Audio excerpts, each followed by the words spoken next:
So let's start the session. First of all, thank you so much, Nikki, for giving me this opportunity to do the podcast with you. It's a pleasure to have you on my podcast. It's a pleasure to be here. Yeah. So the first thing that I want to ask you is if you can share your journey, like where you were born and brought up and how you came into this profession, and especially into, US Air Force and also being a pilot.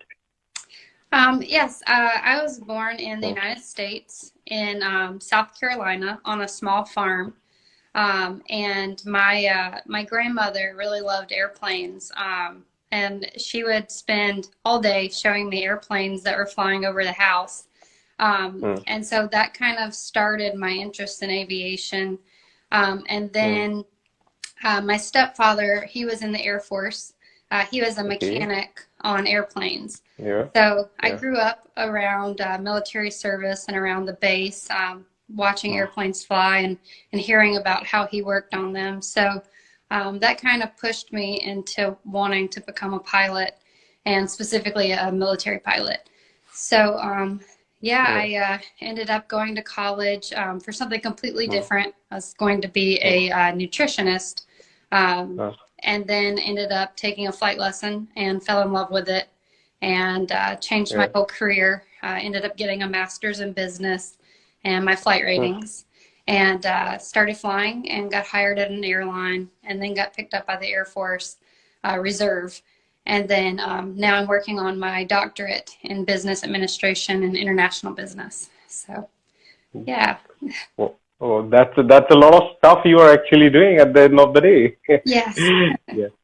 Okay. So, a lot of people are also interested, if you can share your journey about, being a military pilot, and especially how, what was the duration of your training, and if you can share any of your experiences from the training. Yeah, so I did everything a little bit backwards for what we do here in the United States. Typically, people go into military training first without having any civilian training. So I was already a civilian airline pilot when I joined, but I still had to do a year of training, learning to fly the way that the military flies. And that was a great experience. I got to meet a lot of people and become really close friends with people who enjoy doing what I enjoy doing. I would say probably the highlight was when I got to solo an Air Force airplane and just take it up and do aerobatics. And then when you land, your classmates pick you up and throw you into really cold water. So that part was fun. And, we had decorated the solo tank that they threw us in. We had decorated it specific to our class. So that's something that, really stands out in my career to me with training. Exactly. As you know, I said, and I know a little bit about, your journey. So I want to ask you more, like, if you can share your experience, especially flying of KC135 and KC46. How is the experiences there? I love flying both of the airplanes, doing aerial refueling. It's something that I enjoy.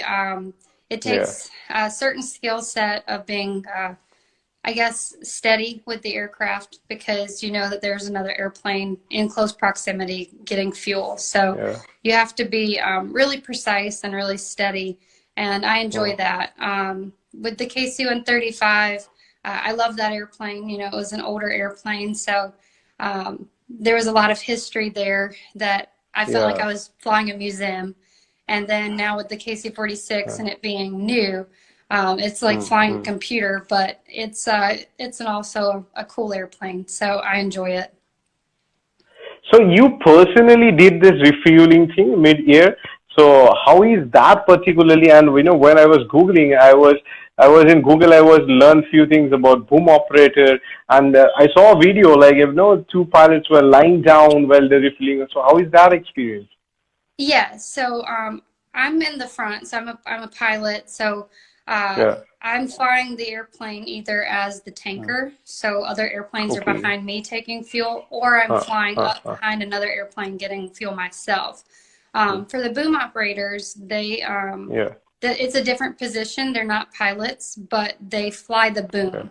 So the actual extension off of the airplane that provides the fuel. They're flying that as well. So while the pilots are flying in the front, the boom operators are laying down on their stomach, flying in the back. So it's a lot of people that have to be proficient and good at their job and really steady. So, yeah. Yeah. So, I know whatever about refueling from the videos whichever I saw. So I want to ask you, when this refueling happens on the mid-air, is it something that the two flights actually floating, or is it they both are flying at a constant speed and then the things happen? So how does it work? Yeah, so we are flying at a constant speed that we've already briefed with each other prior to the flight. So the tanker and the receiver have discussed, the speeds, and then we stick to that contract and make sure that we're honoring those speeds, because if you're going faster or slower, it messes up the other airplane. Okay. So if I ask you, if you can share, because you also fly for a normal airline, so how will you differentiate, like being a military pilot and also an airline pilot side by side? How is your personal feeling? I love both, and I think it's great to be able to have each of them, because I get to go have fun in the airline, and then I get to go have fun in the Air Force. So I would say the biggest difference is in the airline, I don't necessarily know who I'll be flying with, and I haven't flown with them before. So I'm always meeting new people and getting to like network and just make new friends. And with the military side, I'm flying with the same people all the time, and they're friends of mine. And I know their, I know their spouse, I know their children. So it's like I get to go and fly with my best friend and do really cool stuff like air refueling. So they're both wonderful, but in totally different ways. Okay. So, I don't, because in India things are different. I'm talking about US. So if somebody is a military pilot, he or she can, also fly for the normal airline side by side, or is it like when you get retired from military airline, then you can join there? How does it happen there? So both in the United States, we have what's called the reserve, which is what I'm part of. So that allows me to still be a civilian pilot and do airline life, and then also to be part-time in the military.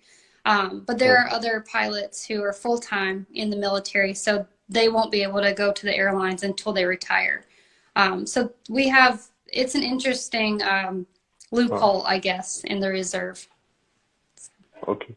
So, when I shared that poster that I'm going to do a session with you, I got 2-3 DMs that some people are really interested to know this question, that do pilots also need to go for centrifuge, or it's only for the fighter pilots? Yeah, so for people who don't know, the centrifuge is it's a machine that spins really, really fast to create G-forces. So it's a way for us to test our body to G tolerances. And that is just for the fighter pilots. We don't go through the centrifuge as a heavy pilot. So I haven't done it. Okay. So do you remember the first day, like, you entered into especially I want to ask you as a military pilot, the first day, your experience flying, how was it? My first flight in the military was completely surreal. It was something that I had been working towards for a long time. I had started trying to become a military pilot in 2008, and I didn't get to fly for the military until 2016. So a very long time of working hard to get to that point. And the first flight, I was just overwhelmed with gratefulness and thankfulness to be finally achieving that goal and working towards larger goals. So it was amazing. Yeah. And if I ask you, like, if you can share any of your experiences while flying, because you might be facing a lot of crosswinds, turbulence, or any sort of harsh landing, or any experience, because as you are also a military pilot, because you might be facing a lot of issues there. So if you can share one of them. I haven't really had any unusual experiences much. Most of it's, been, like you said, crosswinds, flying around thunderstorms, trying to, divert or go somewhere else because the weather is worse than predicted. But I've been very fortunate to not have any emergencies or anything that stands out as a bad flight. All of them have been great, and I enjoy it. Every single time I'm in the airplane, I feel at home. So. Yeah. So, I know you are quite busy today, so I won't take much of your time. I'm just going to ask you a small little question, and maybe the last question to you. Because we say that, the normal human being and somebody from the forces always have a different mindset. Like, they are called very strong mentality. They have some strong mentality. So how will you define that, being in such a profession? I know what you're talking about, and I've definitely seen people who are, they think completely differently. But I think the military trains us to be very goal-oriented and to be very detail-oriented to make sure that, we're always paying attention to every little thing to make sure that everything goes safely and efficiently. And so I do take that over into my civilian life, but I also think it's important to remain humble and to still be myself and, to remain true to who Nikki is and not let my training change me unless it's for the good. So I hope that answered your question. Yeah, definitely. So, Nikki, really thankful and I'm pleasure that I am able to do this session with you. Please take care and have a nice day, and please keep inspiring us through your good work. Okay, thank you. I hope you have a great day too. Yeah. Bye-bye. Bye.